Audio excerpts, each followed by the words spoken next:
There we go. So let them know we're going to talk about non-hardship in-service withdrawals with the coach, Dave Pimper. Dave, in the interest of time, I want to just let you roll here. Yeah, absolutely. You bet. Hey, thank you. Sorry that we had a little technical problems there, so sorry about that. This is going to be a very short webinar. So, I mean, we're going to be done here in about 10, 12 minutes. So this is not a long, this is a quick hitter, try to help your production. And if you've not heard of an in-service non-hardship withdrawal plan, very interesting. I mean, I'm working with one. I'm working with one at 4:30, doing the paperwork on it, and I just got off of a second appointment with one for 100. Well, it was worth 220,000 at one time. It's down to 175 now because of the market going down, and they want to get much more conservative, which is music to my ears. But in-service plans can certainly open up the amount of money that you can work with. So let's just talk about what the heck they are, okay? Now, I'm going to go back on this, and I apologize. I went one too many. So here's what it is. If you're working for a company or a nonprofit, thrift savings plan, post office, etc., what happens is that if you're 59 and a half or over, many, not all, but many of those plans will allow rollovers, IRA rollover monies to come out of the company retirement plan or the government retirement plan, and for us to be able to work with that money. You know, invest it in a fixed index annuity, put it into a fixed annuity. If you're wealth management, it could be assets under management. But at 59 and a half, the person that's there does not affect them literally in any way, okay? So here's what you've got to go in and look at. First of all, the age normally is 59 and a half. It can be available in 401ks, 403bs, 457, TSPs. Sometimes the assets, most of the time, everything's available in there, everything. But sometimes it can only be is vested money, first of all. Second thing is that it could be just the money you put in. But it normally is all of it. If you transfer it, no money is taken out. If you take a check in hand, even if you roll it over in 60 days, the government's going to take out 20%, so nobody does that. May need spousal consent. Loans mostly have to be paid first. But why does a person want to do this? That gives them a lot more options. Why do we want it? We can control that money and help that person and get compensated for what we do. Normally, when you're working with in-service non-hardship withdrawal plans, you're contacting many people who don't have an advisor before their retirement date, and you're able to work with that money. So that's what's very, very important. Now, if you have any questions at all, certainly type them on in, and I'll be more than happy to answer those for you, okay? So why do companies offer it? I'll tell you this, main reason is they don't want to get sued. You know, you have limited investment options in a 401k. What happens if right now the stock market's down 15, 16%, bond market's down nearly 10%? What happens if you don't have a money market or don't have a stable income fund? Even short-term bonds are down in value for the year.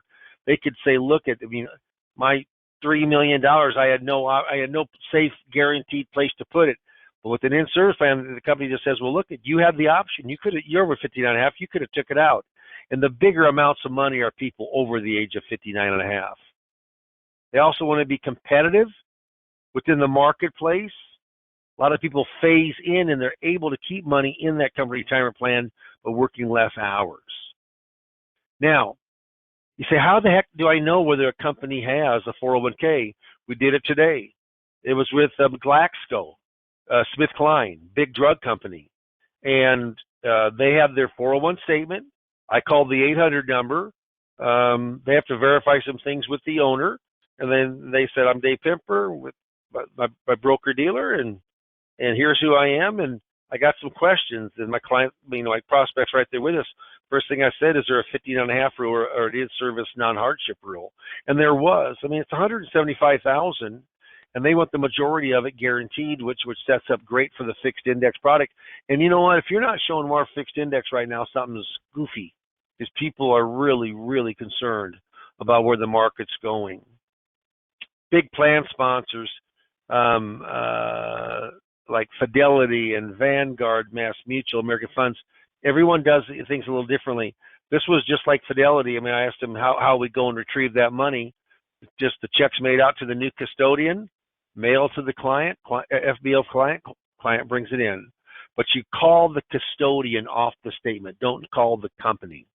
We do tons of partials. We don't always take it all. We normally leave a little bit in there just to kind of keep it seated.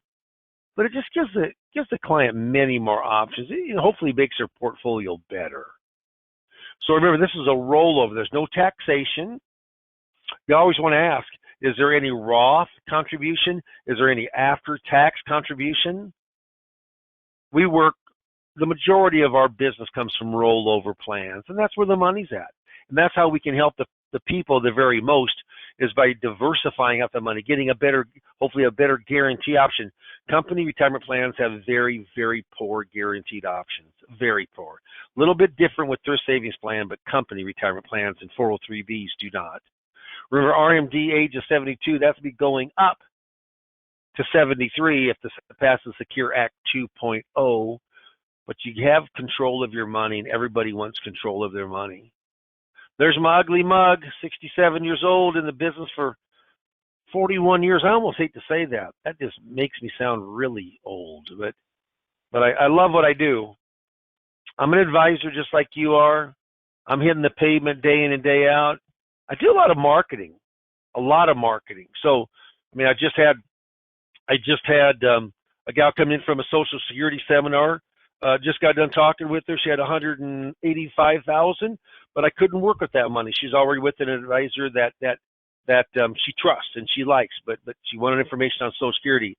The one coming in tonight, that's another. He has actually $550,000, but I'm working with 173 right now.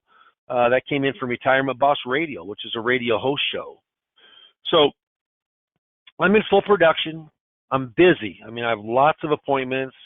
I make a complicated subject, try to make it easier. We do some different seminar coaching, Retirement Boss Radio coaching. Some of that can be paid for by the insurance agency marketing services. They're turnkey systems. So I follow a track. I'm very much of a track presenter, but you get ongoing support with me, and we think that's extremely important. You know, there's just a lot to think about. When it comes to in-service non-hardship withdrawal plans. Everybody knows what they are. Not everyone really works those extremely hard. I ask every single person, everyone, do you know if you have an in-service non-hardship withdrawal plan? And then their eyes just glass over. They have no idea what I'm talking about. And there's specific ways to go in and to make that call and to get that money. That one earlier in the day, yeah, they watched their account go from 220,000 since the first of the year down to 175,000. It's an extremely aggressive, most of it in small cap stocks, and they need help. They need some more safety in their portfolio. Asking about in-service plans is a great way to go into to break some of that language in, are they going to work with you or not? Well, the big thing is, do they want more options? Yes, I'd like to have more options. Well, an option you may not know about is in-service non-hardship withdrawal plans. Steve, I'm going to go ahead and kind of turn this over to you. We knew this wasn't going to be long. They're quick hitters. That's why they're called Focus 2020, like Vision. Those are really short and sweet, to the point. And are we going to put a poll up today, Steve?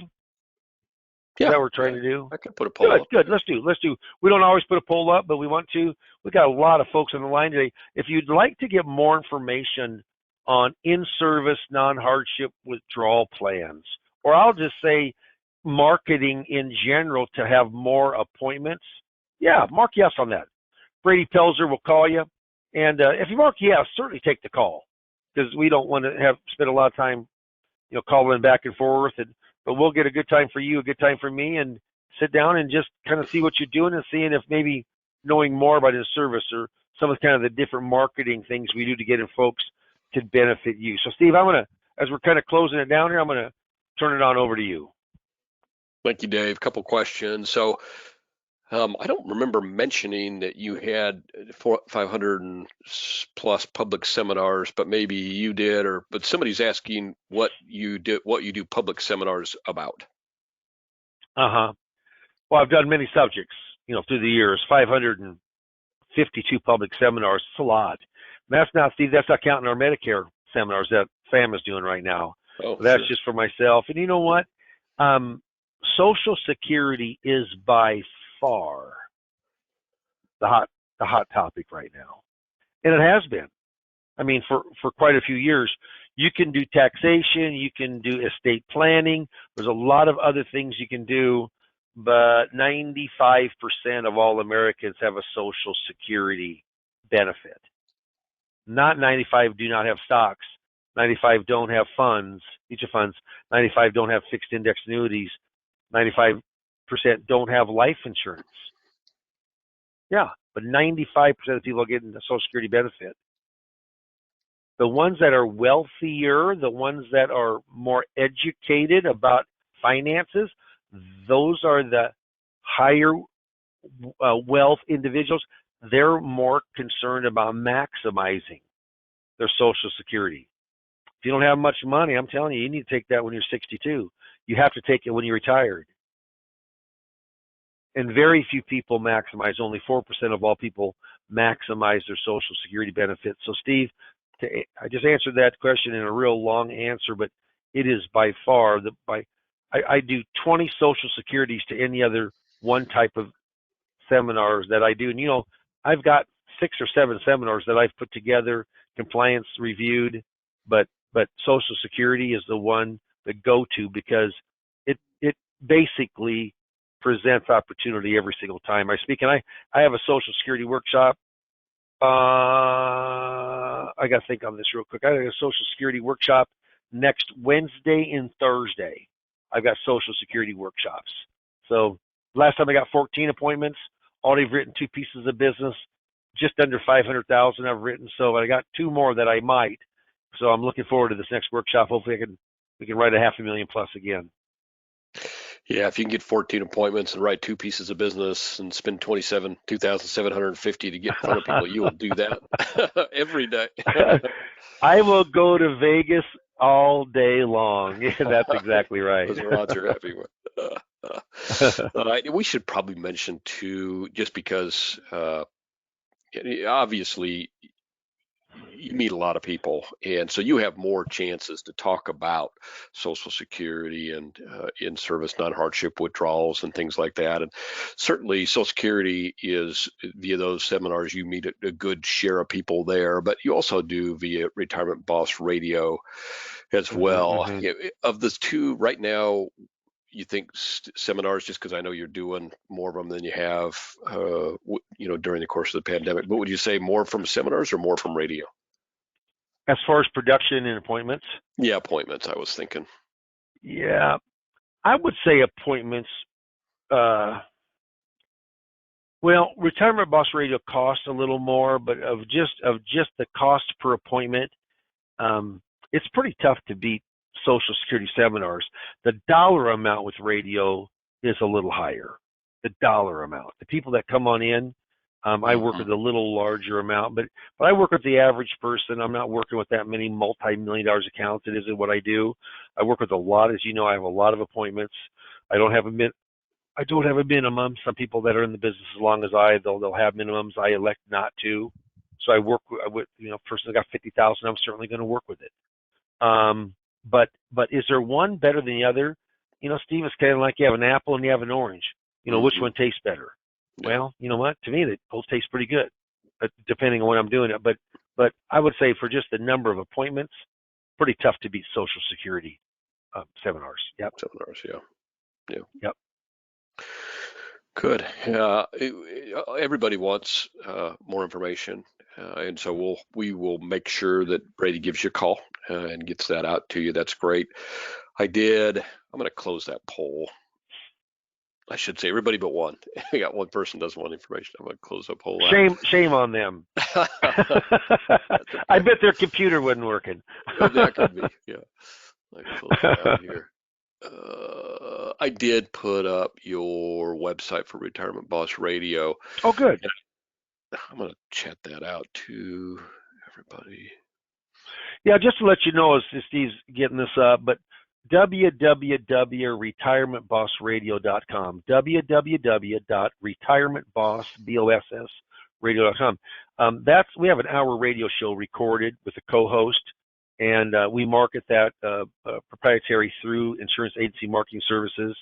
I will tell you, Steve, that did I tell you how many appointments we get? I mean, I'm embarrassed to say this in front of the air, but how many appointments we got? This is true.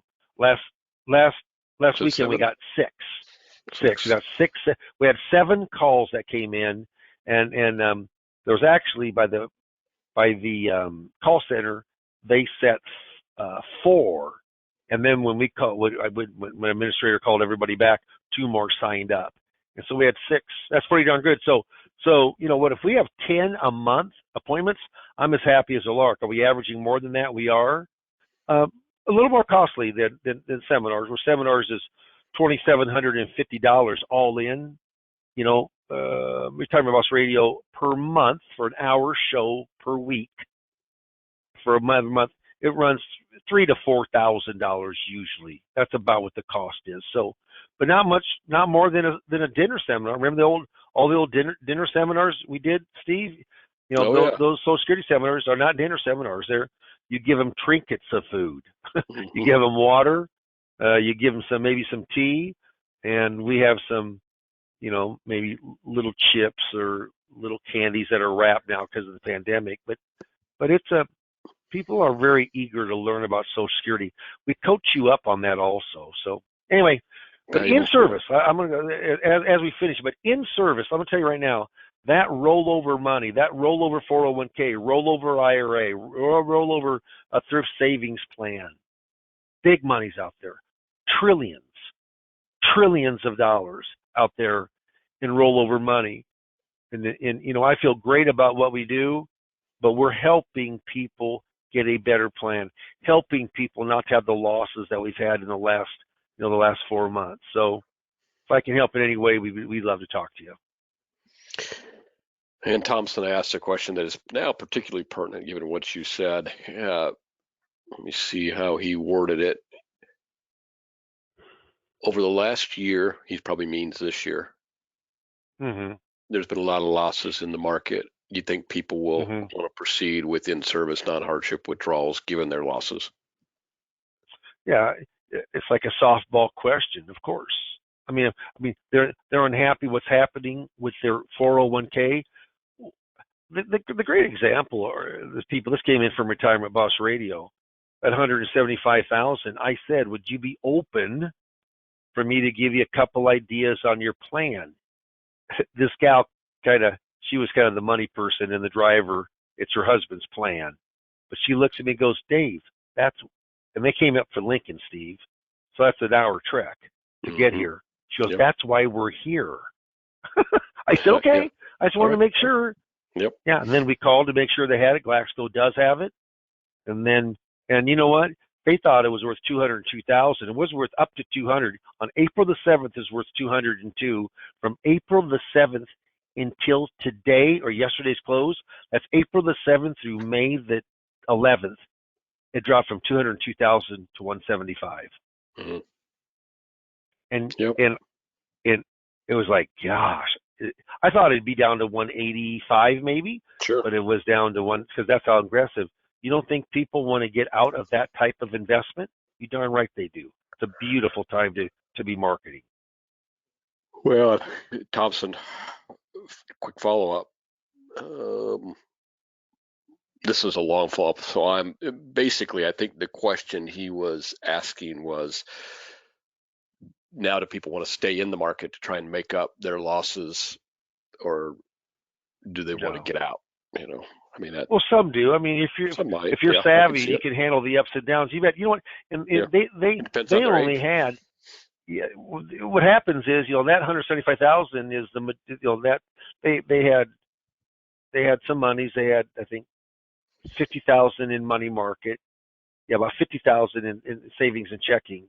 So they had some cushion. She had another $65,000, But even with all that, they still had less than 300,000, and they're looking. He's retiring at 64, and she's actually on Social Security disability, but they're going to have to draw some from their plan. And so, what we did, I'll tell you, that's a good part of that question. What do we do today? We put everything into money market. They wanted to stop the bleeding. Yeah. Even if they didn't make anything, they could carry. All they wanted to do is stop the bleeding. Yeah. The downside hurts much more than the upside feels good.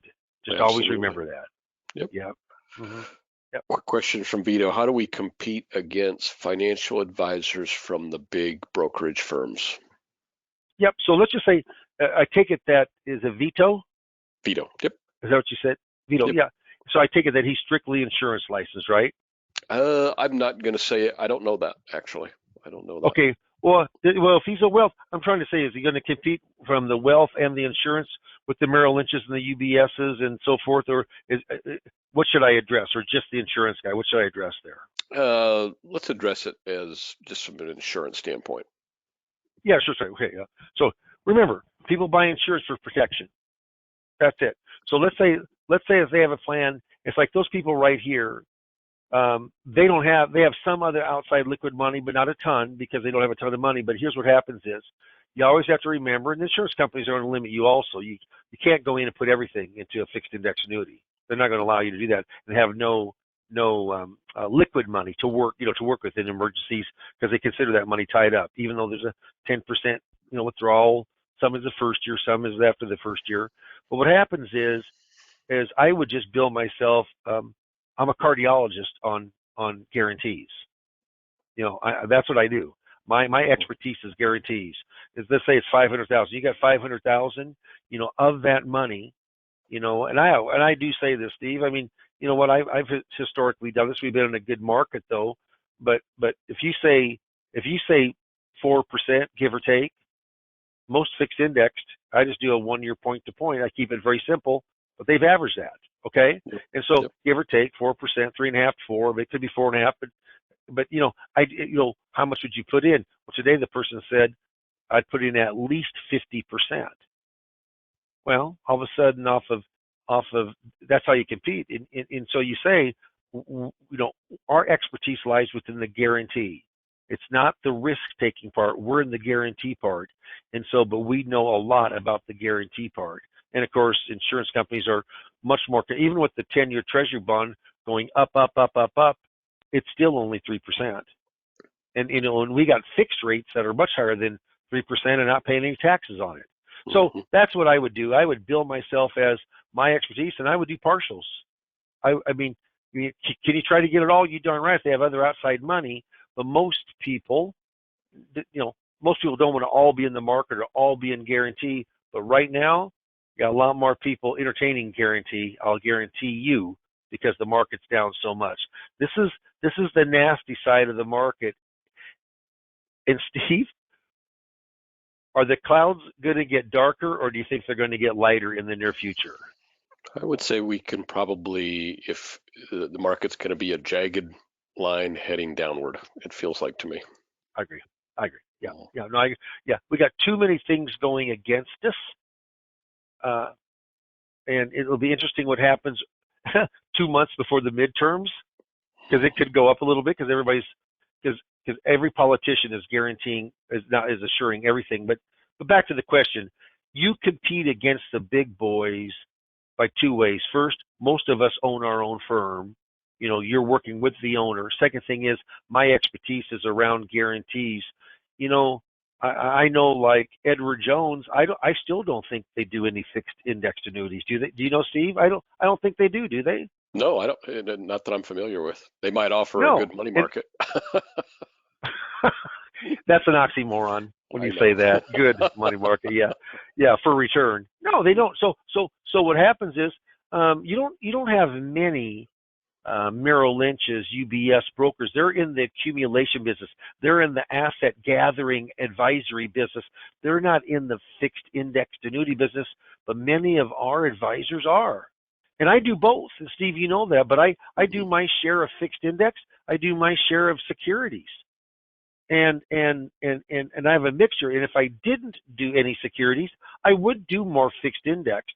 But it isn't always easy, and then maybe it's not prudent or right if a person's got $1 million to say, let's put the whole thing in a fixed index annuity. But you know what? So let's just say you get 300,000 at 6%, 18 grand commission. I mean, you can make an extremely good living having that expertise. Absolutely. And you can also make an extremely great living doing what you're doing, offering both just by offering that personal level of service with an independent mindset. Because a lot of the big brokerage guys. No, you're exactly right, Steve. You are. Yeah, go ahead. I'm sorry.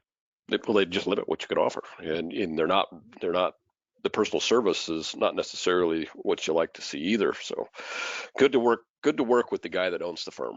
That's if you're going to put your money with Edward Jones, you can work with Edward Jones. That's great.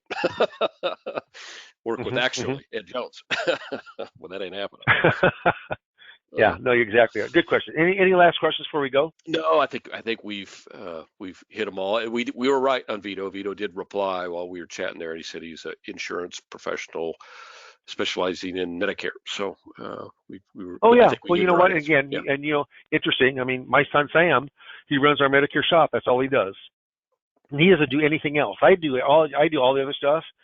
Personally, Vito, bless your soul that you love Medicare, because it is a whole different. I mean, it's a complicated business, but Steve, I mean, the big thing with Medicare is, and you guys handle that end of the business also, but the big thing there is, once you have enough on the books and enough renewals coming in, there is certainly a snowballing effect. And if you give those persons some tender love and care and you're contacting them more than just once a year, you're going to keep the majority of those people happy. It just builds and builds and builds. And we've got a real good friend that sold his practice, and what was the main, and for a good sum of money, and been in the business for years. But what was the value in his practice? From the actual value, the big value was that reoccurring income. So it's good for you. Yeah. Well, good. We've gone long, and we started late. That was strictly 100% my fault, and I apologize to the group and to you as well, Dave. I didn't. I thought it was noon, and it was 2. No big deal. Well, that happens. Yeah, guys, this is the CEO, and we probably got him off the. Did we get you off the phone? I was on the phone. Somebody came in. Were you talking to a producer? Yeah. It's the joy of my life. Who the heck does that except for Steve Murray when you're the CEO? But he does. So I'm proud of you. Well, thank you everybody. And Steve can button it up. But I appreciate your time. You're in the field. We got another 2020. I think next week we're doing Roth conversions, aren't we, Steve? I believe so. Yep. So that'll be good. Roth conversions. So certainly tune in. This will be ongoing. And hopefully you can tune in for 20, 25 minutes, get some good sales ideas. And if you want to talk to me, just mark yes, which I think probably a fair amount did, and we'll talk. But my goal is to help your production. That's what I'm here for IAMS to do. Perfect. And that's our goal as well. Thank you, David. Thank you for the whole group for showing up on a Thursday afternoon. Great stuff as always. We'd love to help you. Give us a call here at the office, 800-255-5055. We'd set you up with Dave or help you any way that we can. That's what we're here for. And the good news is when you call, you're not going to get a voicemail. You're going to get a live body answering that phone, and they're going to do it pretty quick. So appreciate your business. Appreciate your time today, and have a great afternoon. Thanks, everybody. Bye now.